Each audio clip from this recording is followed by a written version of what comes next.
Hey everyone, Tofu here, and welcome to the final episode of Club Penguin Elite Penguin Force.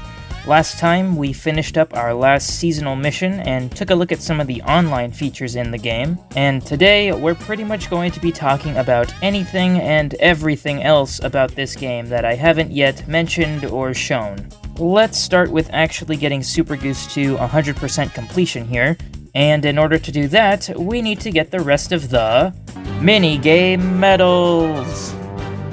So let's hop into mission mode really quick and take a look at our inventory to see what we still need to get.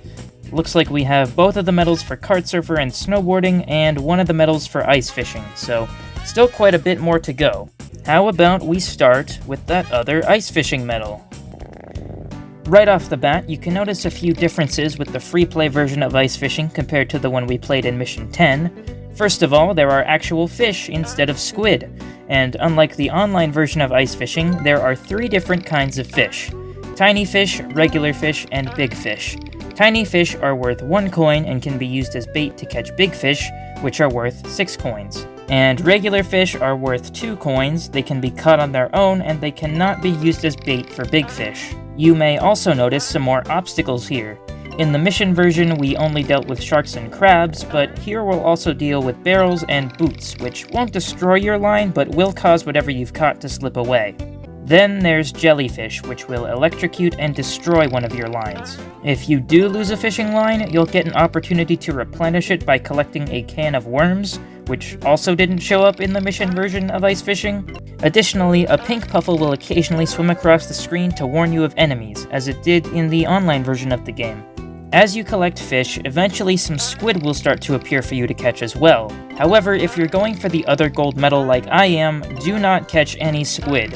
If you catch more than 1 squid, the treasure chest will show up at the end of the game instead.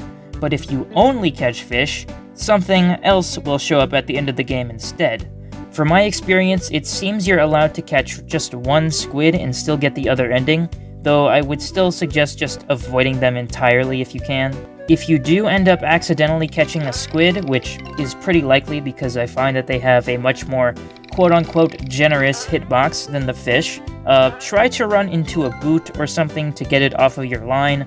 Otherwise, you'll have to sacrifice your line to get it off by getting hit by an enemy. But if you do manage to make it to the end without collecting squid, the mullet will show up, much like the online version of ice fishing. And of course, you'll need a smaller fish to bait it. You can catch the mullet with any of the 3 sizes of fish. I would recommend just sticking with the regular fish since there are more of them at the end. And if you successfully catch the mullet, you will be rewarded with that classic ending animation and of course, a new gold medal. Next, let's move on to Jetpack Adventure. To get the gold medal, we'll need to get 150 points, which I believe is only possible in the free play level and not any of the mission-specific levels. So, let's get started. First, you'll want to go underneath these thunderclouds, then come back up and grab these few coins, then go up by the left side of the hot air balloon and collect this group of coins off to the left here. Make your way back to the underside of the hot air balloon, collecting this fuel can on your way. Then immediately go up by the right side of the balloon this time and collect this small group of coins off to the right above these clouds. Make your way back to the balloon and go down between these anvils here to get some more hidden coins. And then go back to the main path, collecting all of these coins between these beanbags until you get to the 10 coin. Once you get there, immediately head down because there are some coins and a fuel can there. Keep heading to the right until you see this circle of coins around this beanbag. Collect all of them, and then head downward to get this other circle of coins down by the trees. Continue on through this fuel can, go up and collect this honeycomb-looking group of coins by this beanbag, and head back to the main trail until you see these 2 sort of U-shaped groups of coins. One is very narrow and upside down, and the other is just a very wide U. There's another fuel can waiting for you after you finish off that second U-shaped group of coins. Then you'll want to get these 2 coins here and follow the trail of coins underneath the hot air balloon until you get to this fuel can. I'd recommend saving the fuel can for later, but for now, make your way back to the very long trail of coins above the hot air balloon, get yourself that last bit of fuel, follow the trail of coins to the launch pad, and get this final group of 5 coins to the right before landing. If you can manage to do that, you will be rewarded with both the silver and gold Rocket Ace medals. Alright, now it's time for my personal least favorite minigame, the Dance Challenge. And I already didn't like this game in Mission 7 just because it's pretty boring, but getting the medal for this is where it gets really frustrating. To get the gold medal, we need to earn 120 points, and you'll get more points the faster you input the dance sequence. The problem is, a sequence of dance moves can only be 7 moves at a time. So once you get to 8 moves, the first move will be discarded, and the 8th move will be added at the end.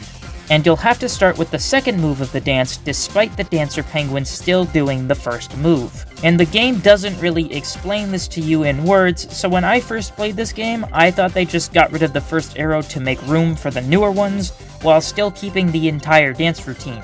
But that's not how it works, so even though I did the first move correctly, the sequence was starting with the second move, so I got it wrong. And if you do miss a move, it won't let you just try again from the point you were at, it moves on to the next move in the sequence, which really messes me up. I am the type of person that is pretty good at memorizing patterns relatively quickly, but if something disrupts that, I completely lose track of the entire pattern, so to this day I really struggle with this game a lot. The actual best advice I can give you is to use save states if you are playing on a totally real Nintendo DS, but if you're trying to get it legitimately, which for the record I did do here, I would recommend following along with the dance moves on the touchscreen as the dancer is doing the sequence, and once you get to beyond 7 moves, don't follow along until the move that actually starts the sequence.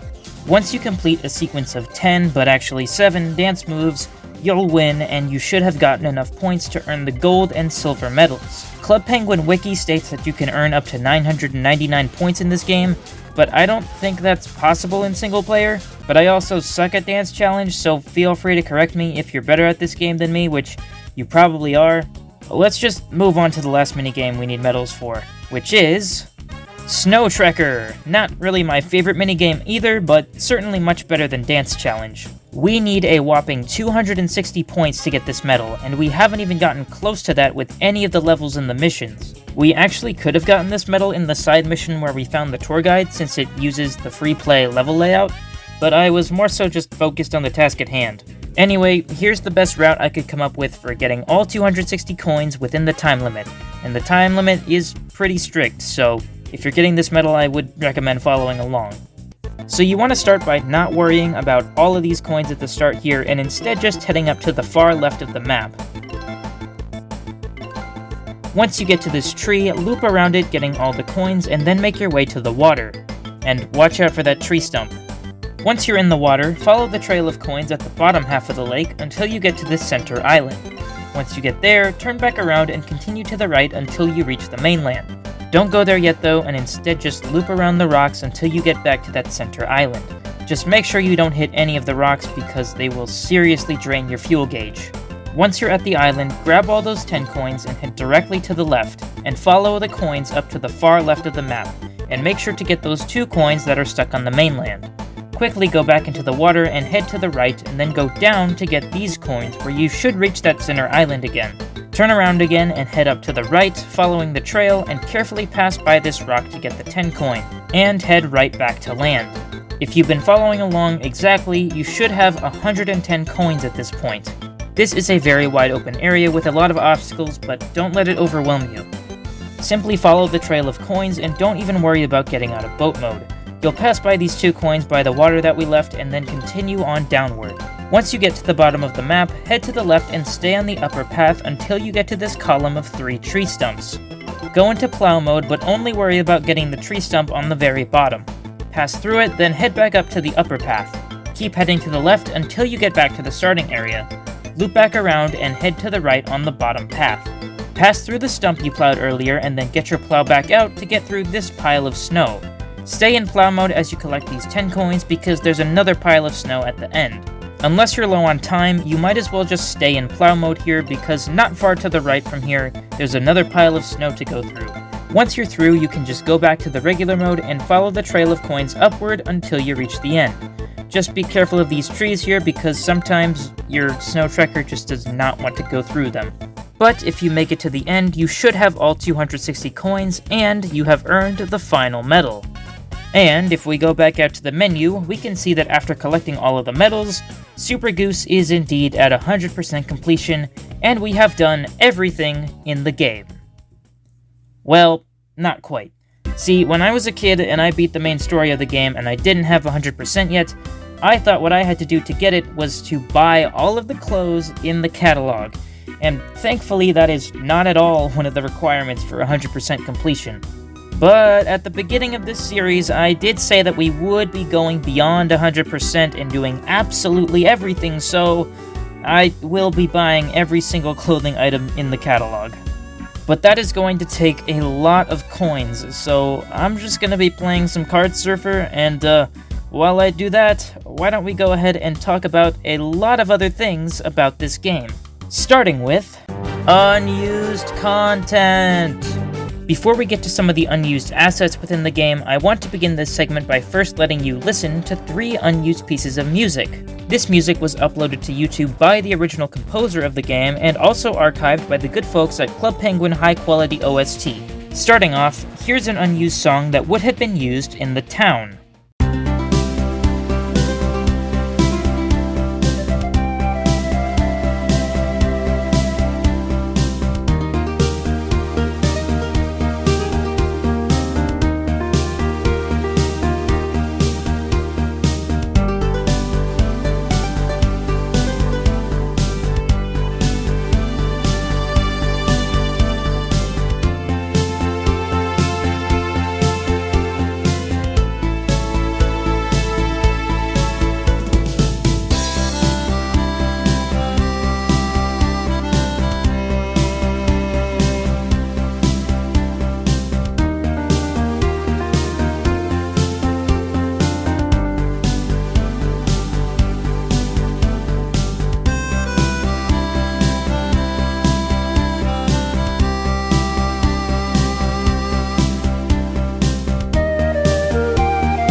That is a really pretty song, though I do think I preferred the final town theme. I think it's a bit more casual and fits the town a lot more since you travel through that area a lot throughout the game. Anyway, these next 2 songs kind of go together. They are listed as unused versions of the menu theme and the command room theme, though the unused menu theme sounds like the final command room theme, and the unused command room theme sounds like the final menu theme. Maybe that's why they changed it, but I'll play both the final and unused versions of these songs back to back so you can see what I mean, or hear what I mean.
Alright, that's all of the unused music. So next, let's move on to some potentially more exciting unused stuff. First though, I want to give credit to my two sources of information here. The first is Club Penguin Wiki, which has a few tidbits of unused content listed throughout the pages for this game. My main resource, however, is thanks to a program called EPFExplorer, which allows you to look at the actual files within the game itself. EPFExplorer was made by a user on GitHub named Oliver Comet, and I will provide a link to it in the description. Thank you so much for making this amazing program. Seriously, this is so cool. Now, I'm obviously not going to go over every little detail of unused stuff here, but you can certainly dig around with EPFExplorer on your own if you'd like to. I'm just going to go over what I found to be the most interesting. Also, disclaimer, I'm pretty sure all of this is actually unused, but there is a chance that I'm stupid and found something that is in the final game, and I'm just not remembering where it's seen. Anyway, I am going to try to breeze through these as fast as I can, so let's get to seeing some of that unused content. First of all, Dot has an unused beta design that can still be seen in the game's files, including one of her in a trash can, which was likely changed to the barrel in Mission 1. You can see some elements of this design in the final game when looking at the thumbnails of some of the missions in the command room. Antarctic has a walking animation, which I don't believe is seen at all in any of the missions, and so does Rookie, though this animation seems to be recycled from PSA Mission 3. Gary has this blinking animation? Oh god! He also has unused sprites of him bandaged up, which probably would have been seen after Mission 6. Gary also has actual sprite animations of him drawing and erasing on the chalkboard for Mission 9, rather than the little cutscene that plays instead. There's also an animation of him pushing the chalkboard away, probably to show the director. There's a file called Lost Jacket, which I thought would be for the penguin that lost the jacket, but instead it's just a yellow puffle. Don't know what that means. Speaking of that side mission, the file name for the penguin that lost the scarf is called Lost Mittens, so maybe they were originally missing mittens instead of a scarf. There's an unused sprite for the pet shop clerk, where they look completely different. The pizza chef has these very strange smiling and frowning sprites that I don't believe are ever seen. There's an animation of Flare catching on fire and actually turning into a blue flame, just like he welds with.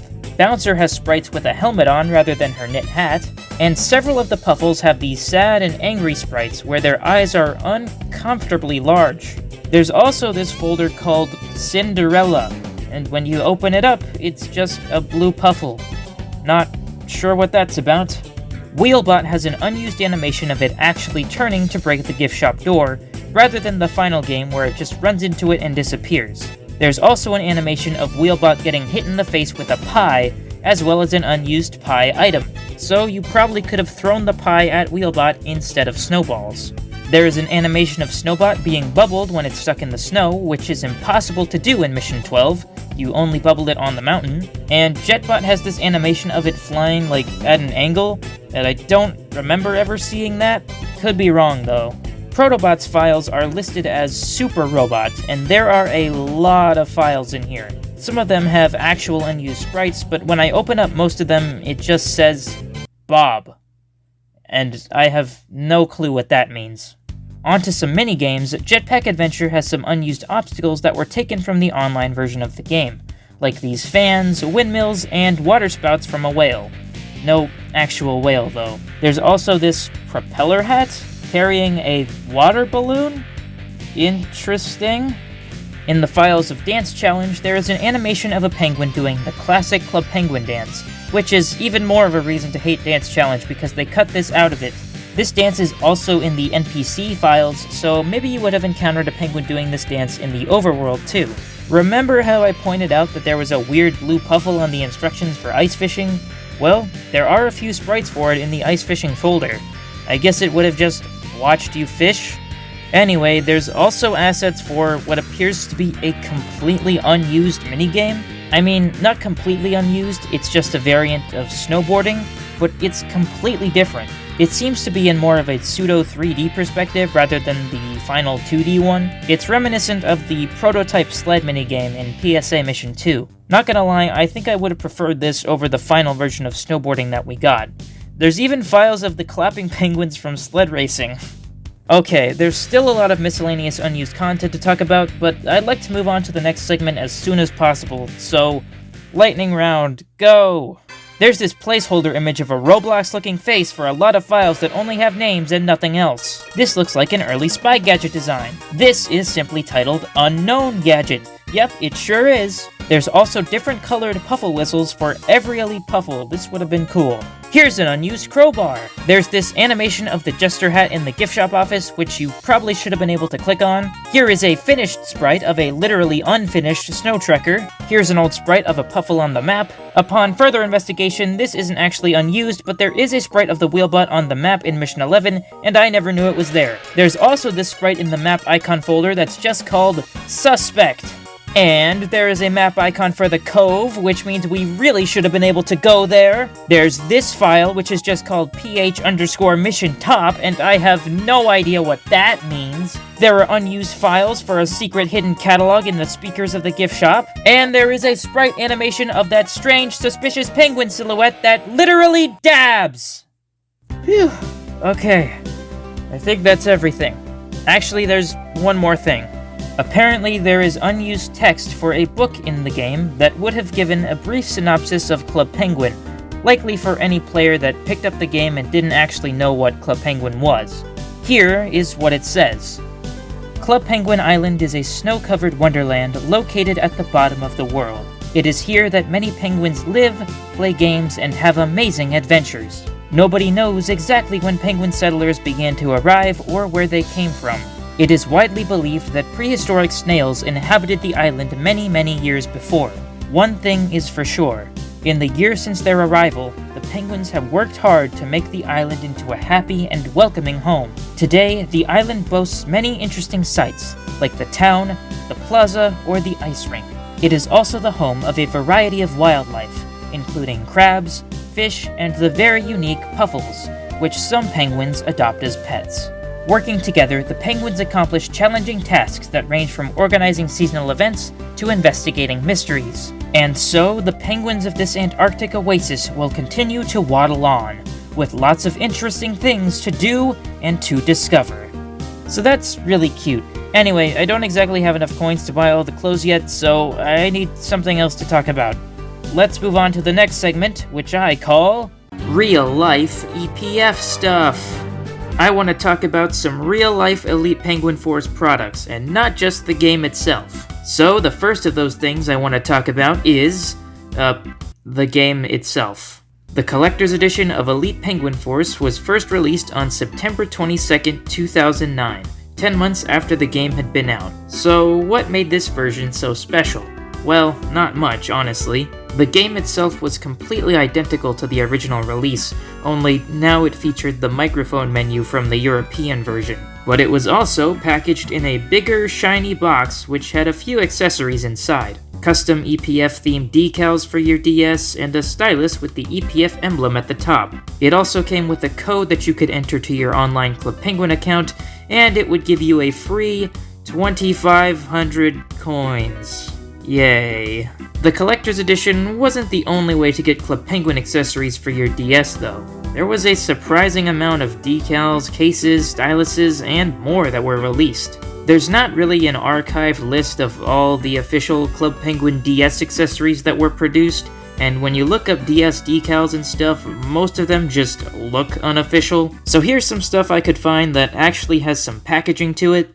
For one, there's this case, which I happen to own. It only has 3 pouches for cartridges, which isn't entirely ideal, but hey, at least I can use it to store all 3 Club Penguin games.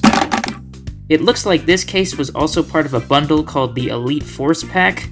Why didn't they call it Elite Pack Force? There's also the Club Penguin 8-in-1 accessory kit, which I can only find low-quality images of, so it's kind of hard to tell what the 8 accessories are. There's a case, a stylus, a cloth, 2 screen protectors, 2 cartridge cases, and a wrist strap. You know, for all the motion controls in this game. Is it really an 8-in-1 accessory kit when 2 of the 8 accessories are screen protectors for your 2-screened system, and another 2 are individual cartridge cases, which should be a basic feature in the actual console case? Yes, I am seething over a 12-year-old product I don't even own! Finally, we have the Full Spy Pack and the Full Spy Pack 2. These apparently had a case that could be locked with a secret combination code, a stylus with a secret compartment, alarms in case anyone tried to break into your DS case, and a Puffle wrist strap. You know, for all the motion controls in this game. Now, Club Penguin made a lot of toys, and I could say that a bunch of them have ties to this game specifically, like the Gary plushie, but I'm only going to be briefly touching on a small few of them. For starters, we have this figurine of Dot with the command coach, as well as a spy phone. There's this Wheelbot figurine that also came with Gary and a disguise kit. Kind of weird how the disguise kit wasn't packaged in with Dot, but whatever. Gary didn't only come packaged with the Wheelbot though, there was also a real-life Snow Trekker toy that he came with. It even had the boat parts that you could attach to it. Like most Club Penguin toys, these all came with a plastic coin with a code on them. Entering this code online would grant you access to the treasure chest, where you could unlock a wide selection of usually member-only items, such as Puffles that aren't blue or red. This is how I adopted all my children. And yeah, that's most of the Club Penguin merch that was related to the EPF game. But before we move on, there's one other thing that could be unlocked in the online game that I haven't mentioned yet. Earlier in the playthrough, I stated that the promotion badges you earn throughout the game essentially do nothing. But this is technically not true. Using the unlock code that came with the game or transferring coins to your account would unlock these badges in Club Penguin itself and put them in your inventory. I had no idea you could do this, probably because it was apparently bugged and didn't work, but yeah, they technically don't just do nothing. They go into the awards section of your inventory, so they do nothing but with extra steps. Hi, this is Future Tofu because I realized that I forgot to talk about something, and that something is the game's instruction booklet, which I wanted to go over quickly. Now, the instruction booklet has been archived online, and there's a PDF that you can, read, and you can look at the instruction booklet in high quality, and I was just gonna show that, but I did some digging, and I found this, my own copy of the instruction booklet. So I thought it would be kind of cool to go through the instruction booklet like this. I'm not going to go through every page. If you want to read it yourself, I will put a link to the PDF in the description, so you can check it out there, but let's just take a look at a couple of the pages here, because some of them are pretty interesting. This Nintendo game is not designed for use with any unauthorized device. Use of any such device will invalidate your Nintendo product warranty. Copying of any Nintendo game is illegal and strictly prohibited by domestic and international intellectual property laws. Backup or archival copies are not authorized and are not necessary to protect your software. Violators will be prosecuted. I'm sure that's fine. We got the table of contents where they spoil that Gary goes missing. They actually have a little key chart here to remind you of the tic-tac-toe code symbols, and there is a code on the left even that translates to Elite Penguin Force. Getting started. Make sure the power switch is off. I don't think that'll help. It's interesting how they have this picture here, because this is like when the stage was being constructed in the plaza, and I'll have to check on when exactly that was, but the stage is obviously in the game, so I wonder if they just put together this instruction booklet at the time that the stage was actually being built. Menu controls. Use the DS touchscreen and stylus to select and choose items on the menus. You can also use the control pad and the A and B buttons to get around the menus. No, you can't. That is a lie. Use the stylus or your wingtip on the touchscreen to select EPF missions, minigames, etc. That's funny. Now they call it your wingtip, even though just a page ago they said the word finger. But sure, call it the wingtip there. Bonus, look for a secret code on the back of your Elite Penguin Force agent card included with your game. Talked about that. Then go to www.clubpenguin.com and enter your code to unlock cool new items online. Whoa, I can't wait to do that. Hope I can still do that. Come on, focus. Some secret missions were too hard for the average Penguin secret agent to solve, so the director created a special group of super talented agents, the Elite Penguin Force. I think that's interesting because I think that's one of the only times we actually get to hear about why the EPF was actually created. I always like to think that the EPF was always there and was the true secret agency, while the PSA acted as more of a cover for them because, well, as they literally say in the game, everyone knows about the PSA. But I suppose this little blurb here offers a slightly different explanation. Download special missions as they become available. Wow, I sure hope there's more than one. You will need to have a Club Penguin player account. If you do not have one, please go to www.clubpenguin.com. Oh wow, I sure hope I can still do that. Club Penguin DS. I don't know why that header is so funny. Like, I don't know, like they had menu, like this, all these specific things, and then Club Penguin DS, which could describe like the whole game. There is another beta design of Dot there in the instruction booklet, so they must have changed her design like really late into development. Also, this code translates to Waddle On. Very nice. Use this gadget to deactivate out-of-control robots. Hey, stop spoiling the story! The spy log keeps track of an agent's to-do list, important clues, and conversations during missions. No, it doesn't. It's very useless. This is interesting. The superpower flashlight is listed in the other gadgets section with the puffle whistle. It's not with the other spy gadget stuff.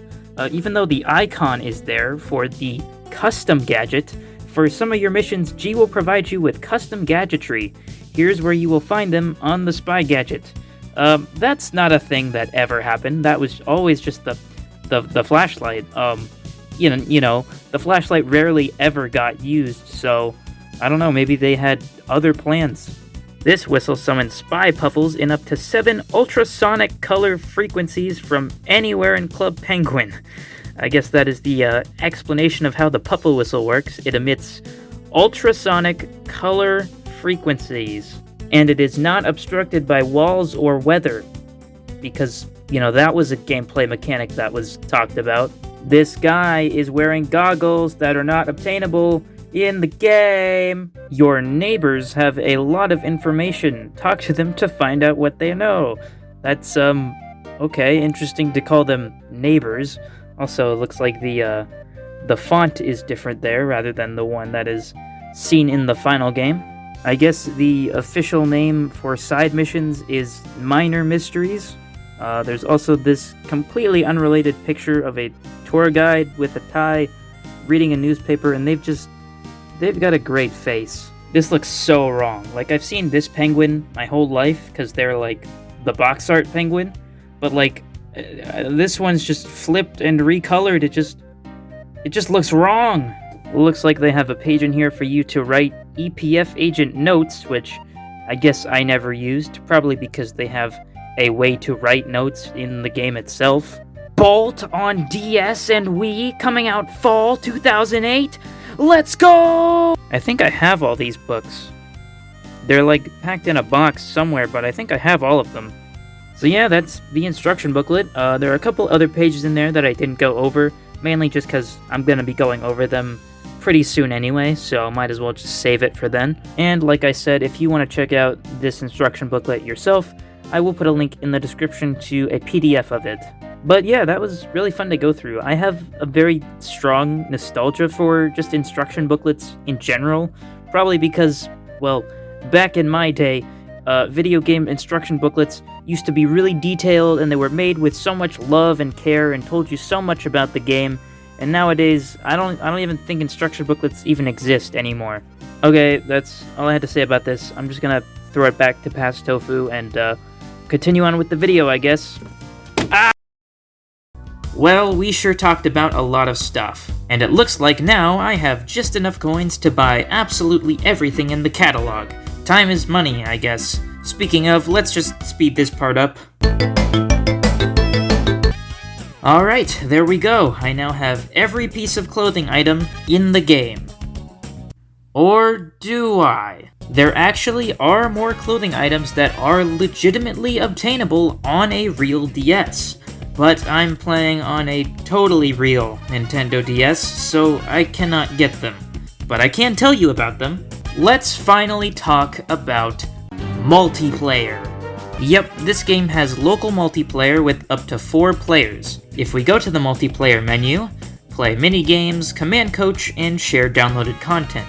We could select 2 players or 3 to 4 players to play with people who also owned a copy of the game, or we could select single card play to play multiplayer with just 1 copy of the game using DS Download Play. Attempting to use this mode on a totally real DS will result in an error, and thus this is as far as I can really show you. And I wouldn't mind using camera quality footage of my actual DS just to show off this feature, but my DS hasn't been working well lately, and I don't have another system to even connect to. So the next best thing would be to just use someone else's footage and just give them credit in the description. Keyword being would. There is no footage of this game's multiplayer on the internet. Even with like a crappy old camera, there is nothing. So if anyone out there has 2 DS systems and at least 1 copy of the game, you could literally make history by uploading footage of the multiplayer online, because I can genuinely find nothing. So instead, I'll make very convincing mock-up images of what the multiplayer would have looked like as I explain all of the features.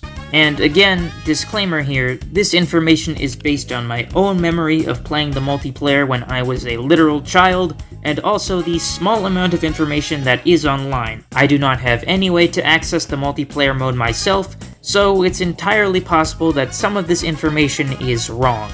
With that being said, let's start with minigames. Of the game's 6 minigames, only 3 of them have multiplayer, those being Snowboarding, Dance Challenge, and Jetpack Adventure. Snowboarding is simple. Up to 4 players can play together and compete to earn the most points.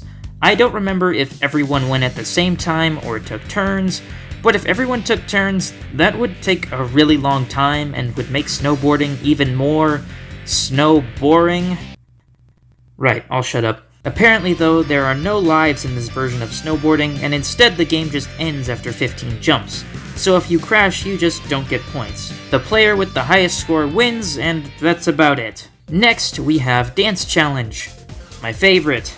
This minigame is only for 2 players in multiplayer. Instead of copying a dance move from an NPC, the players themselves will actually take turns making a dance move, and then the other player has to copy it. Each player has 2 lives, and the player that wins will earn double coins. Since this version of the game can potentially go on forever, you can get a maximum score of 999 points, which I still don't think is possible in single player.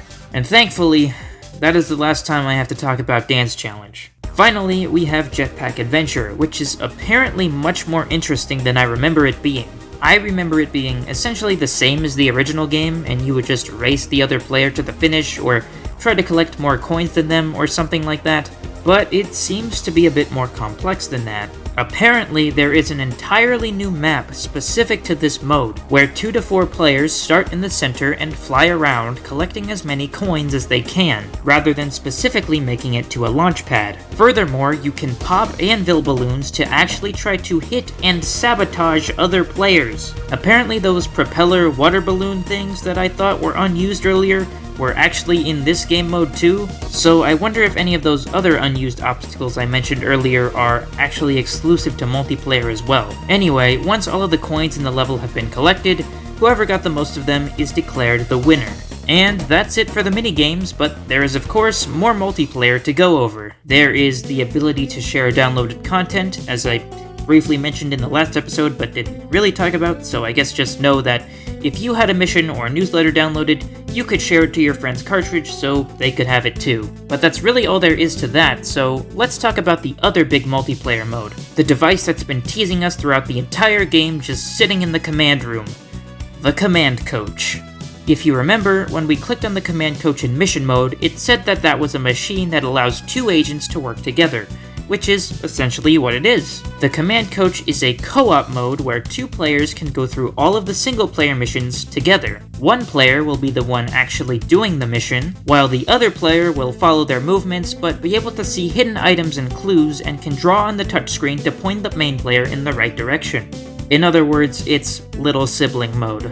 However, if a minigame comes up during a mission, both players will have to complete the minigame before they can progress, and they will each earn coins for their respective save files. There are a few differences in some of the missions when using the command coach. In Mission 3, there is a hidden snow shovel in the wilderness that can be used to clear the pile of snow that leads to the river, which means you can skip putting out the campsite fire with Bouncer. Mission 4 has hidden footprints around the island leading to the ski hill, lighthouse, and pizza parlor, likely pointing you to all of those completely optional NPCs that you would otherwise have no reason to talk to. Mission 6 has some footprints leading to the mine tunnels and some tire tracks in the room where you rescue Gary. Mission 7 apparently has puffle tracks leading to the ice rink and nightclub, and I am really curious to know what puffle tracks look like. And finally, in Mission 10, there are more hidden tire tracks at the plaza, implying Wheelbot really was the one who took the ticket booth, and not Snowbot. Some of the unused items that I mentioned earlier were actually meant for this mode rather than the single-player missions. The crowbar would have been for Mission 6, and you probably would have used it to break open these wooden planks instead of using Blast. And the pie for Wheelbot was meant to be an alternative for Bouncer's snowballs when playing Mission 11 in multiplayer. If the player actually playing the mission goes into the command room, they'll actually be able to see the other player at the command coach and can talk to them. One bit of their dialogue says that they can see everything the other player can see, including themselves, which they find pretty strange, so that's kind of funny. There are assets in the game for the command coach outfit on a player card, and while I don't believe this is an obtainable outfit in-game, I vaguely remember this outfit being seen on the top screen for the player that's actually using the command coach, but I might be mistaken. Speaking of outfits, one of the biggest incentives to use the command coach was the fact that you could unlock exclusive clothing items from this mode, hence why I said there were technically more legitimately obtainable outfits to get. The player at the command coach would be able to see a hidden crate in every mission, and interacting with it would give both players a free clothing item. Mission 1 has a hidden magic wand at the beach, Mission 2 has a cowboy hat at the dock, Mission 3 has a red propeller cap in the forest. I really wish I had this item, I love propeller hats. Mission 4 has a newspaper hat at the ice rink, Mission 5 has an eye patch at the mine shack, Mission 6 has blue sneakers in the mine tunnels, Mission 7 has a firefighter hat at the plaza, Mission 8 has a graduation cap at the tallest mountain, quite fitting since you literally get your diploma in that mission. Mission 9 has pink sneakers by the wilderness cave. Mission 10 has fairy wings at the ski hill. Mission 11 has a hockey helmet at the gift shop rooftop. Mission 12 has a pink cape in the wilderness. And Mission 13 has a knight's helmet, which is also at the gift shop rooftop. Alright, with all of the multiplayer exclusive clothing items mentioned, I've finally talked about every piece of clothing in the game. Or have I? Well, I mean, I kind of have. You can't actually obtain these clothes legitimately, but there are a number of unused clothing items still present in the game's files. They are Beekeeper Wig, Blue Cape, Disco Wig, Firefighter Jacket, Flutterby Wig, Funster Wig, Gamma Gal Costume, Glasses, which are pretty similar to the actual sunglasses you can get in the game, Court Jester Outfit, Knight Costume, Maracas, Black Superhero Mask, Orange Spacesuit, Feathered Pirate Hat, Princess Hat, Clown Shoes, Shadow Guy Costume, Spikester Wig, Striped Tie, Tutu, and a gold and silver trophy, so maybe you could have actually held the snowboarding trophies as a hand item. There are also unused sprites of the suit and tutu body items with different poses to them, implying that maybe your penguin would make different poses at some point while wearing them. As for why it's only for these two items specifically, if I had to guess, the suit and the tutu were probably the costumes you got from the stage in Mission 7 at some point, instead of the tuxedo and dress. So, like I said, those are all unused clothing items, and you cannot get them in the final game. At least, legitimately. You see, the EPFExplorer program that I mentioned earlier while talking about unused content actually doubles as a save file editor, in which you can edit the amount of coins you have and your inventory. And you can actually put all of these unused clothing items in your inventory. And I was planning to do this anyway, so I really didn't have to spend all that time playing Kart Surfer to get all the coins to get the catalog items. You know, I could have just gave Super Goose infinite coins, or just put all of the clothing items in their inventory from the start. but I at least wanted to get all of the clothing items that I could legitimately get on my totally real Nintendo DS, legitimately. And then when it came to the stuff I couldn't get, you know, I'll cheat to get those. It's fine. And with that, that is finally every clothing item that can be unlocked in Club Penguin Elite Penguin Force for the Nintendo DS. Or is it? You see, there's one other mode to this game that I have been purposefully ignoring, because, well, it's not really part of this game. It's essentially just a bonus feature that wasn't even designed specifically for Elite Penguin Force. But it is still part of this game, and I did say this would be a thorough playthrough of absolutely everything in this game. Not to mention, there are technically more items in this mode. So, without further delay, let's go back to the title screen and click on DGamer. So, what exactly is DGamer? That's a good question, and one that I will honestly not be able to answer in full, because like some other features of this game, it is tied to an online network that no longer exists. And there is not much about DGamer documented online, so I once again cannot provide a thorough answer. DGamer was a social network for kids that could only be accessed within Disney-published Nintendo DS games. Sort of like Miiverse, but with a Disney theme to it. You could chat with people, view leaderboards, earn achievements, and participate in online polls. Basically, Disney saw Nintendo's success with things like Mii's and PictoChat and wanted to cash in on it, because this was Disney in the late 2000s and they were all about video games then. Oh boy, I sure hope Disney still cares about his video games in 2017. Rock and roll Randy here! DGamer was discontinued in March 2013, a year before Nintendo Wi-Fi connection shut down. So you can't do much in it nowadays, but it is still somewhat accessible. And if you don't own Elite Penguin Force, or you own the European version of the game in which DGamer was excluded for some reason, don't worry. There were a lot of Disney games compatible with DGamer, so all you need is just one of these games. The Chronicles of Narnia, Prince Caspian, WALL-E, Spectrobes, Beyond the Portals, Ultimate Band, The Cheetah Girls, Passport to Stardom, Club Penguin, Elite Penguin Force, Club Penguin, Elite Penguin Force, Herbert's Revenge, Tinkerbell, Bolt, High School Musical 3, Senior Year, Phineas and Ferb, Hannah Montana, The Movie, Up, G-Force, Wizards of Waverly Place, Jonas, Tinkerbell, and the Lost Treasure, Cars Racerama, A Christmas Carol, Princess and the Frog, Sonia with a Chance, Alice in Wonderland, Disney Stitch Jam, Camp Rock 2, The Final Jam, Phineas and Ferb, Ride Again, Tinkerbell and the Great Fairy Rescue, Tron Evolution, Wizards of Waverly Place, Spellbound, Tangled, the video game, Toy Story 3, The Sweet Life of Zack and Cody, Circle of Spies, Sorcerer's Apprentice. That's it.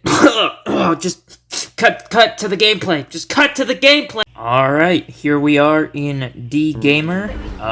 I have not been in here since I was... Well, that's not true. I did come in here briefly during my practice file just to make sure that there was actually something here that I wanted to show off, but I tried to not remember it, just so I could actually try to get like an actual decent reaction here, because I really have not been in here since I was a child and I had this game, so I don't remember much. Nintendo Wi-Fi connection or wireless communications? Sure, let's try Nintendo Wi-Fi connection. Okay, yeah, that's not gonna work. Wireless communications? You must connect a Nintendo Wi-Fi connection to use a Disney account with this game card. Okay, so that didn't work.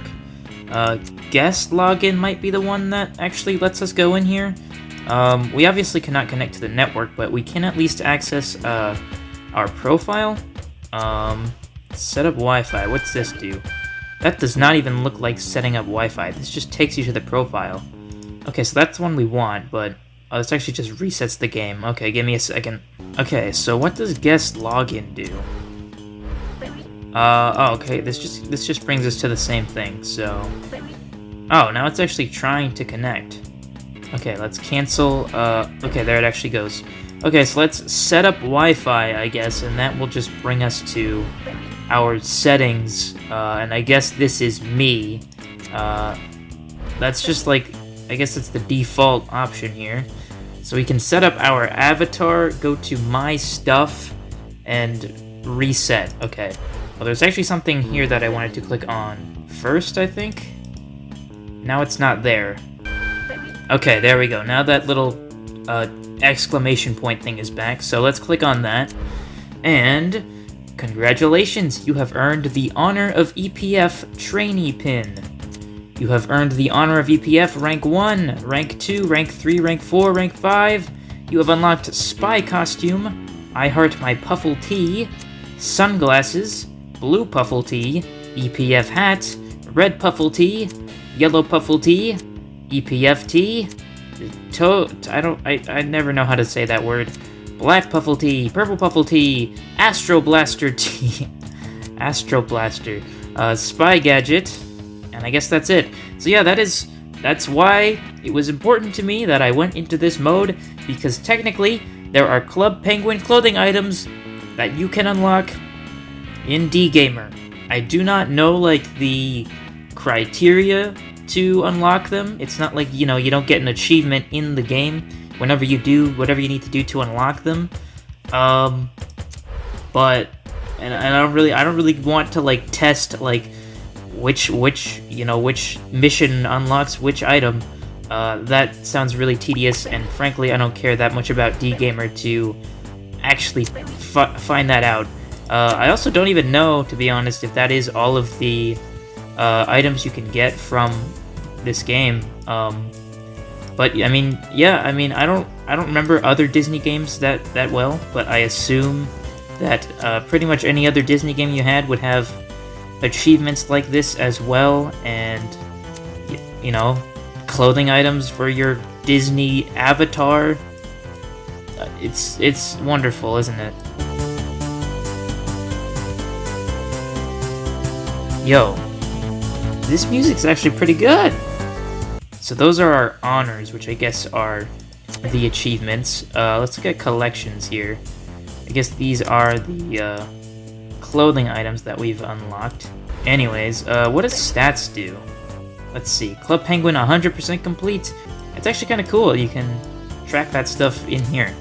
I guess favorites and tagline are blocked from us, probably because we're not online. Let's actually see if we can edit our avatar here and...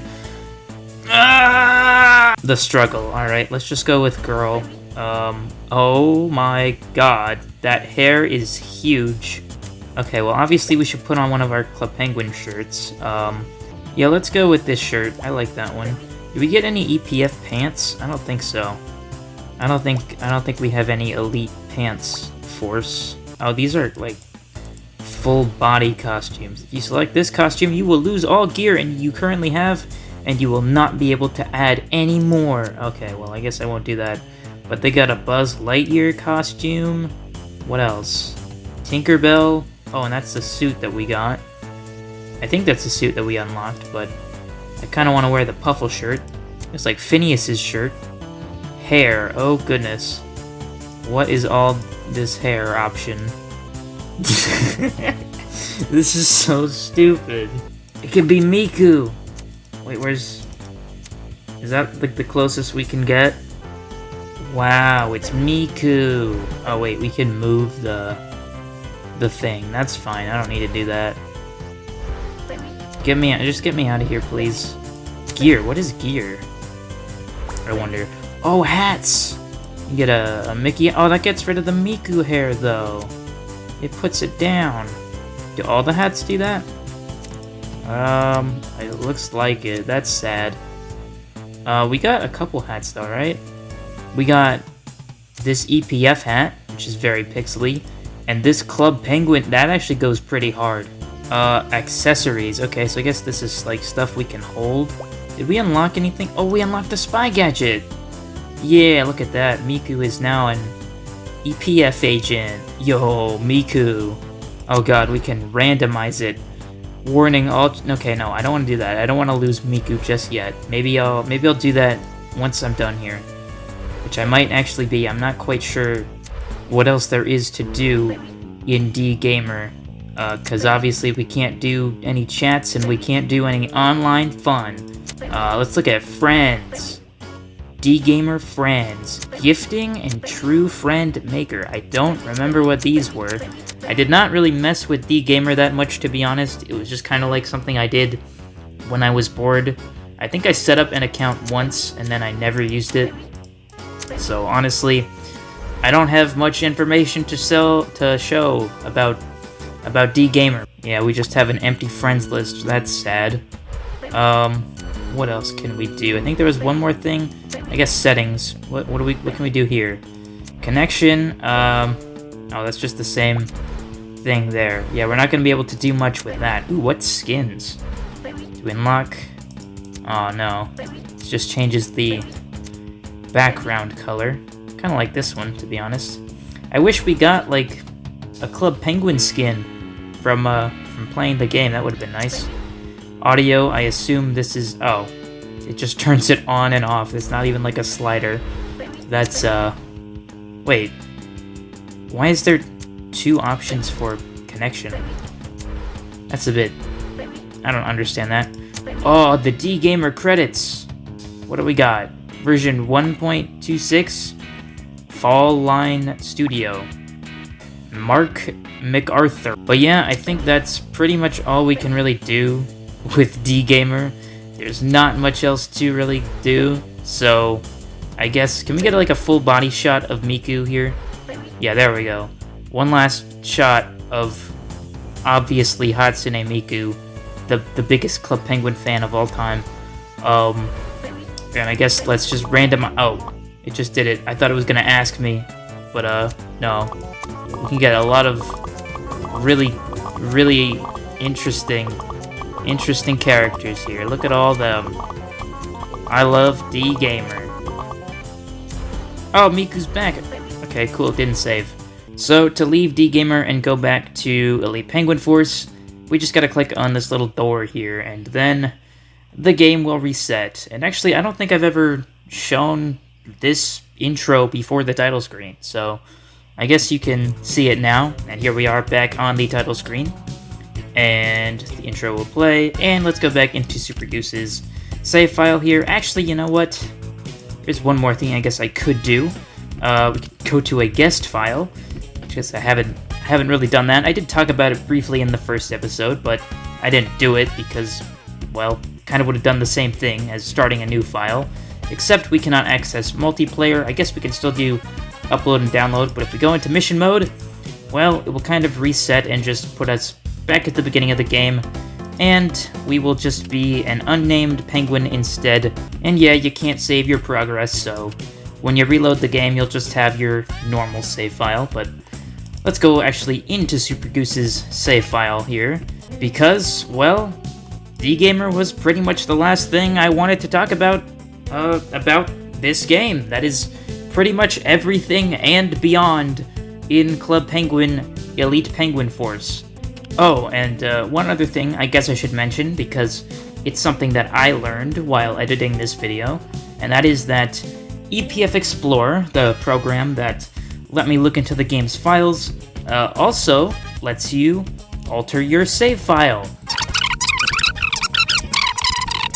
Anyway, Super Goose now has every item in the game. They're incredibly powerful. Let's just, I don't know, go through here and just add a bunch of stuff. Guys, I just realized SG doesn't stand for Shadow Guy.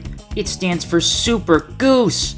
No, I actually want to give Super Goose a body item that they kind of wore a lot throughout the series. I guess they wore this hoodie a lot. I do like that on them. And they can keep the graduation hat because, well, they are kind of graduating. This is the last episode. So yeah, the only other real thing that I wanted to show in mission mode here is, well, nothing. Unfortunately, nothing really changes after you beat the main story. There's nothing else to do. There's no new NPCs in place. It's just kind of empty, and all you can really do is walk around and buy clothes that you don't have and play minigames. So that's a little disappointing, to be honest. I mean, obviously I wasn't expecting a huge post-game or anything, but, like, I don't know, I just think it would have been nice if, like, some of the main characters, like Dot, Rookie, Jetpack Guy, Gary, PH, and all of them, like, we're just kind of around the world now, and you could just kind of talk to them about, you know, everything. But no, they're nowhere to be seen, so you can really never interact with them again unless you replay the missions, so that's a bit sad. I kind of wish they were there to, like, congratulate you and just reminisce on the game. But, oh, actually, you know what? Why don't I check the spy log quick, because I haven't checked this, like, the entire time. I mean, it's pretty much just, like, instructions that we've already seen, but, I mean, that's what it looks like after you beat the game. There's nothing else to do. But yeah, that really is all there is to do in the game. And also, in this series, we're pretty much done. So I'm gonna be giving my closing thoughts, and while I do that, I guess I'll just replay the final mission just to have, you know, some sense of finale again. So let's do that. So I want to start by just saying my thoughts about this game in general. I love this game. I love this game so much. This game is very special to me, and not just because I really love it, but, like, this was my first DS game that I ever had, and my DS was my first video game system that I actually owned myself. You know, I had played video games before on, like, my parents' systems, but, like, the DS was, like, my first system. So this really was, like, the first game that I ever owned myself. I literally wanted a Nintendo DS solely to play this game, and then after that, I started getting into Mario and just other Nintendo games in general with my DS. So I really do have Club Penguin Elite Penguin Force to thank for making me the video game fan that I am today. So this game will always hold a special place in my heart for that reason, even outside of just my love for it because it's a great Club Penguin game and because I love Club Penguin so much. To be honest, the only thing I really dislike about the game is that it's short. But I mean, if a game leaves you wanting more, I think that's a pretty good indication that it's a good game. There are, of course, you know, a couple things about this game that I don't like that much, you know, like Dance Challenge, but really that's just me nitpicking things. I really do think that this is just an amazing game. And obviously, it's not like an objective 10 out of 10, everyone needs to play this game because everyone will love this game. No, you'll really only find enjoyment in this if you already have an appreciation for Club Penguin. I would be really curious to see someone with no prior knowledge of Club Penguin play this game and see how they feel about it, because, I mean, I really do think, like, this game's biggest strength is its charm. Just all the characters, all the locations, everything is just charming, and it gives you a sense of childlike wonder, even if Club Penguin wasn't part of your childhood, and I'd be really interested to see if it would have, you know, that sort of positive effect on someone who's never experienced Club Penguin before. And also, you know, this game was a licensed game, its only purpose was to promote Club Penguin, but, like, even still, the developers put so much heart and care into this game that it really wasn't just a licensed game on the shelves for kids to buy and for us to make money. They put so much love and attention to detail and references to the online game. Like, they did such a good job with this game. And this game continued to, like, be an influence on Club Penguin itself with you know, like, all the characters like Dot and Puffle Handler, the test robots, the Elite Penguin Force in general taking over the PSA. Like, this game was so good. Just, like, the mission structure, having, like, the main missions and then the side missions, and then, you know, earning coins from minigames to buy, like, clothes and stuff for your penguin. It's such a fun gameplay structure that I feel has a lot of potential. I don't know, this game is awesome, and to be honest, I don't think there's any other game like this. I think this is truly a really unique game. But I could talk about how much I love this game for literal hours, so let me move on to talking about something else. And the next thing I want to talk about is, well, my thoughts about this series. This series was a lot of fun, but it was also much harder than I thought. You know, I had done gameplay videos on my channel before, just kind of for fun, not very professionally, and this is certainly not professionally either, but, this was, like, my first, like, actual informative playthrough of a game. Like, I actually did spend, like, a couple weeks, like, just researching and playing through the game again on my own, just to practice and, like, see what interesting things I could talk about. If it wasn't obvious, this sort of format of the series was very much inspired by Chugga Conroy, who just makes really high-quality, in-depth Let's Play videos. And the reason I wanted to do that for this game is because, well, to be honest, like, there really isn't an in-depth walkthrough of Elite Penguin Force, online. There are obviously walkthroughs of the game, but, like, none really with, like, commentary and, that sort of informative style. And I really think the game deserves it. I think the game has a lot of content in it that people don't really know about, or it often gets overlooked. And I wanted people to see it, and I wanted people to see how cool this game really is. So even though, like, an informative live commentary playthrough of a game, it's not exactly my strong suit, I really tried my best with this series because, well, I just thought this game deserved it.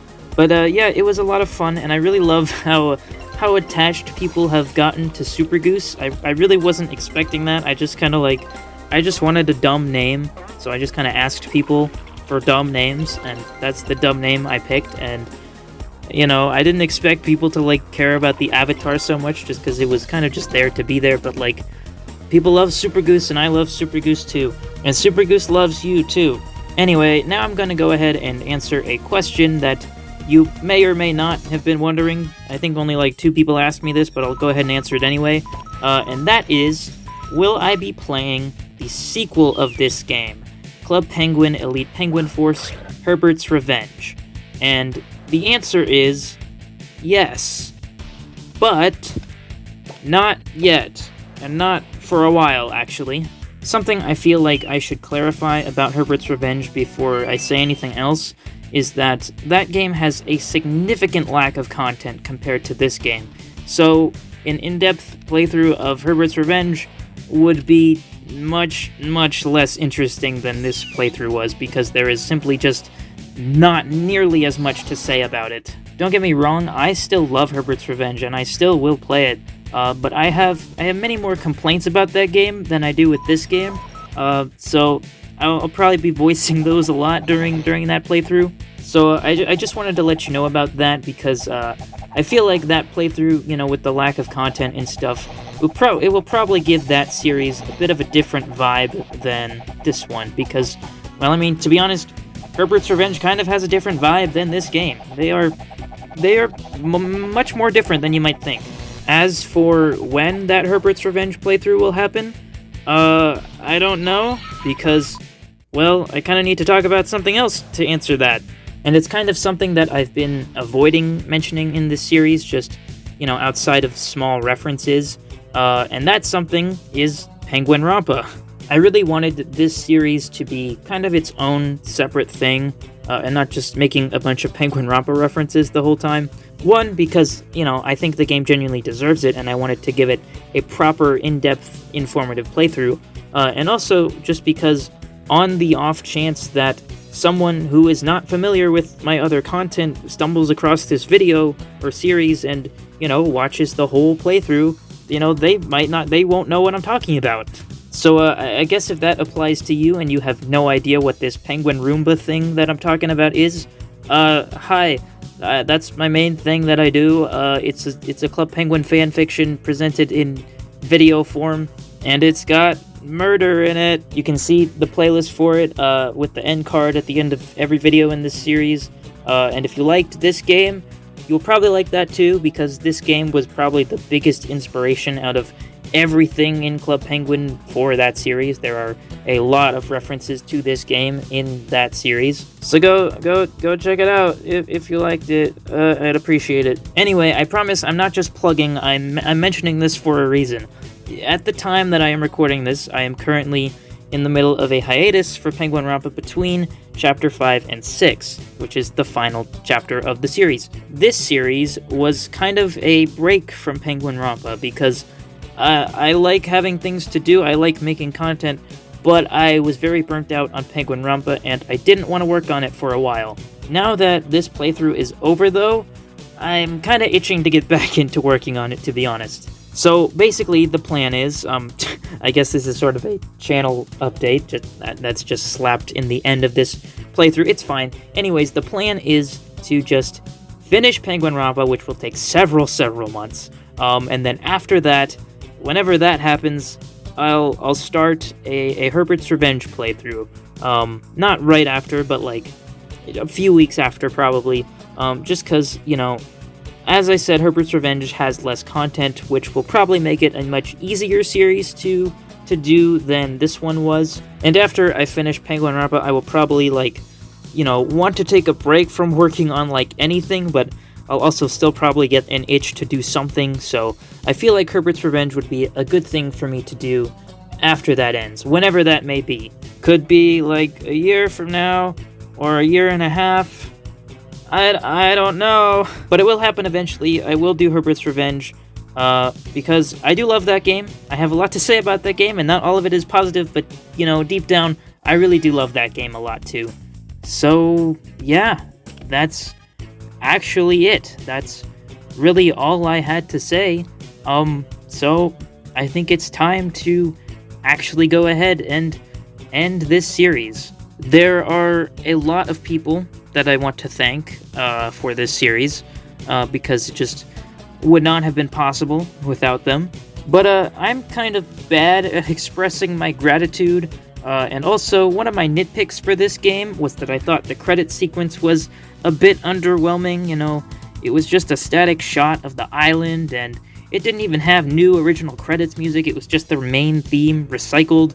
So what I've done here is I've put together my own credit sequence for this playthrough, and, well, I'm just going to show that, and everyone in there deserves all the thanks and recognition in the world. So, thank you so much for watching and supporting this series. It was a lot of fun. I'm gonna go ahead and leave you guys with the credits, and, from both me and Super Goose, until we meet again, waddle on.